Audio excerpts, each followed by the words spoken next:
क्या आपने कभी सोचा है पूरी सृष्टि के स्वामी भगवान शिव सोने का मुकुट नहीं पहनते, रेशमी वस्त्र नहीं पहनते, बल्कि बाघ की खाल धारण करते हैं? आखिर क्यों? क्या यह केवल जंगल में रहने वाली एक योगी का वस्त्र था, या इसके पीछे छिपा है मनुष्य के भीतर सबसे बड़े युद्ध का रहस्य? शैव परंपराओं में एक कथा मिलती है। कुछ ऋषियों को अपने तप और ज्ञान पर अत्यधिक गर्व हो गया।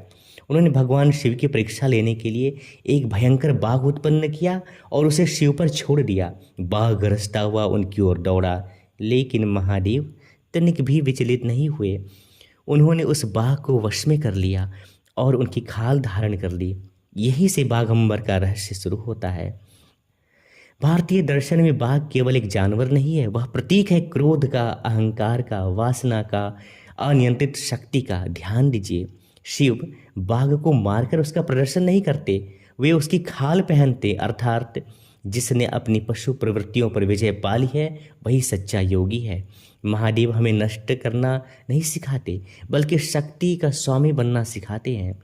आज हमारे सामने जंगल का बाघ नहीं आता, लेकिन हर मनुष्य के भीतर एक बाघ जरूर रहता है। छोटी छोटी बातों पर गुस्सा, दूसरों से ईर्ष्या, मान सम्मान का अहंकार और इच्छाओं का तूफान।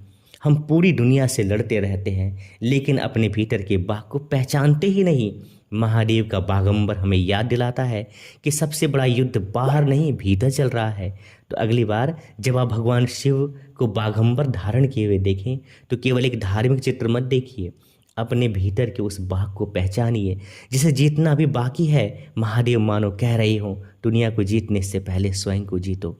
और शायद यही कारण है कि वे केवल शिव नहीं बल्कि महादेव कहलाते हैं। हर हर महादेव।